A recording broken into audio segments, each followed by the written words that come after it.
You said that you wanted to talk about red flags versus green flags and why women are attracted to red flags.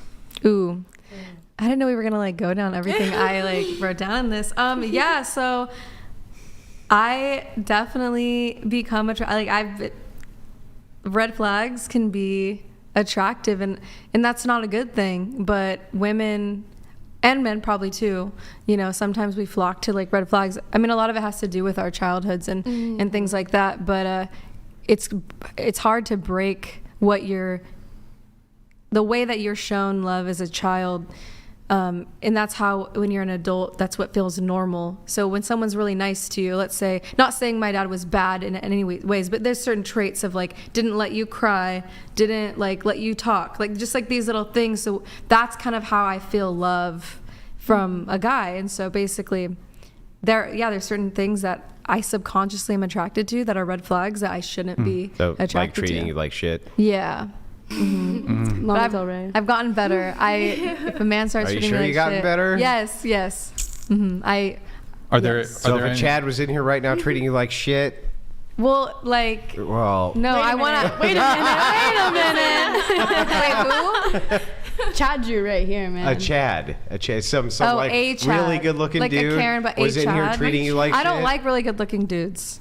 He meant like whatever you think is a really good looking dude. What are some of the red flags that you'll tolerate or whatever? It's okay. Treating you poorly. What else? Well, it's not like treating you poorly, right? It's just like, you know, they like to drink every day, you know, and it's like drug problems. And then if they do that, how do they treat you? Right. Well, a lot of the guys that I've dated like pretend like they don't have these red flags, and then once I love them, then they're like, "Oh, hey, by the way, I'm a huge alcoholic," and yada yada. You know, like it's not. And when they're drunk, they treat you better or worse? So the one that got my best friend pregnant, better when he was drunk. Loved him when he was drunk.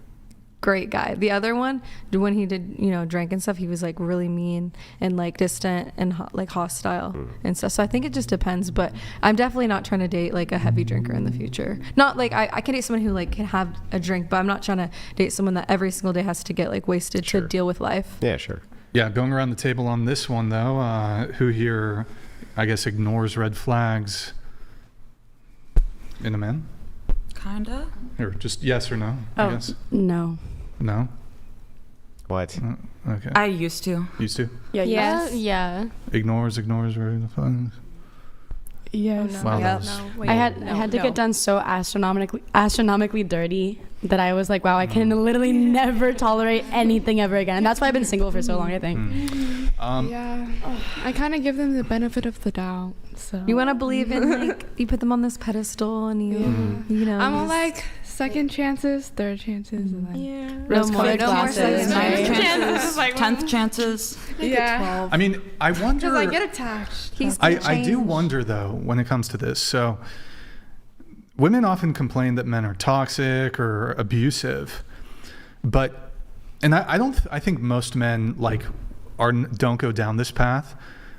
But when men are young, they see the men that like when you're 18, 19, 20, other men in your peer group see the men that you guys are going after at that age. And they see you, they hear you, even if they're friends with you, complain. You complain about, oh, he's such a jerk, he's such an asshole, blah, blah, blah.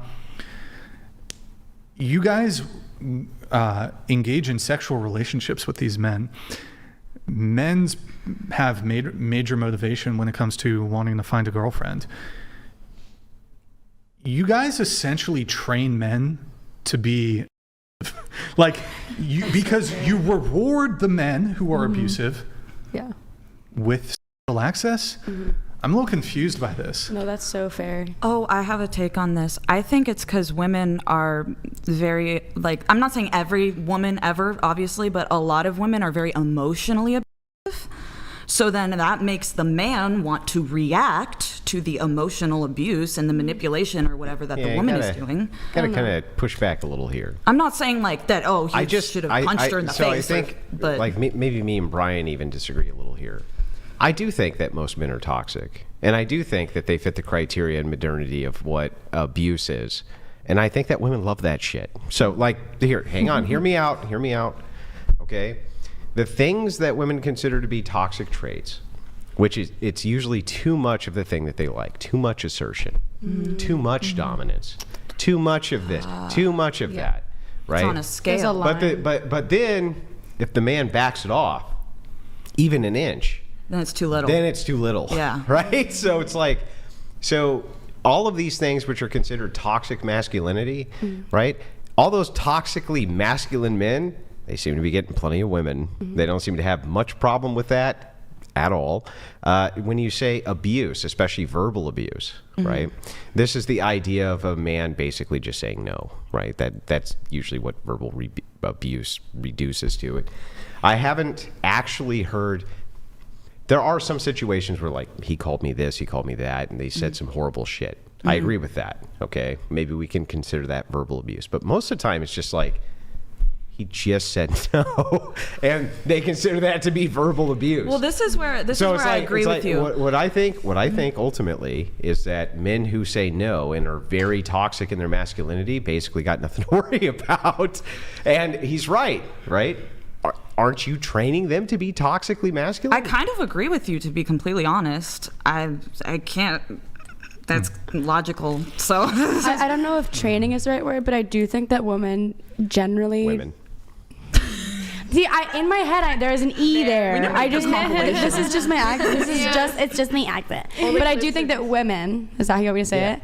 I do Yes, I do the think right that way. Yes. Dude, Anyway, that's go so ahead, crazy. go No, ahead. but I do think that they participate in holding up the patriarchy to an extent. Just like, and I know that you guys don't like to say the patriarchy, but when I it love comes to say to the patriarchy. but when it comes to like how you're saying, kind of like the overtly masculine, like not that masculine is inherently a bad thing, but like where it gets to be, I don't remember Toxic. exactly. Toxic masculinity. Yes, I do think that is occasionally upheld by women and their standards, and I think. Can I ask you a question? Yeah. How come all these blue-haired feminist chicks are always fucking the most toxically masculine men ever? Dude, no, actually, let's talk about it. And because I'm not gonna sit here and say that it's only men that are the problem, because I completely disagree. Like my brother, he has had some seriously insane girlfriends who I am like, how are you a real person? But I've also had like, and that's where I think we talked about this last time, but I think it comes down to, are you just a moral person or are you not? And that has kind of nothing to do with gender, but I do think it's more acceptable in tolerated in relationships for a man to be a little bit more on the crazy side. You'll still stay with him. He'll cheat on you, whatever. Wait, Crazy it's in not- what way? It's not more. Wait, hang on. More back. tolerated. It is definitely not more tolerated for the man to be crazy than the woman. You'd really? Really. But I will ask you this again, because I feel like you kind of evaded. Oh. The blue-haired feminist lunatic who is sky screaming at the top of her lungs.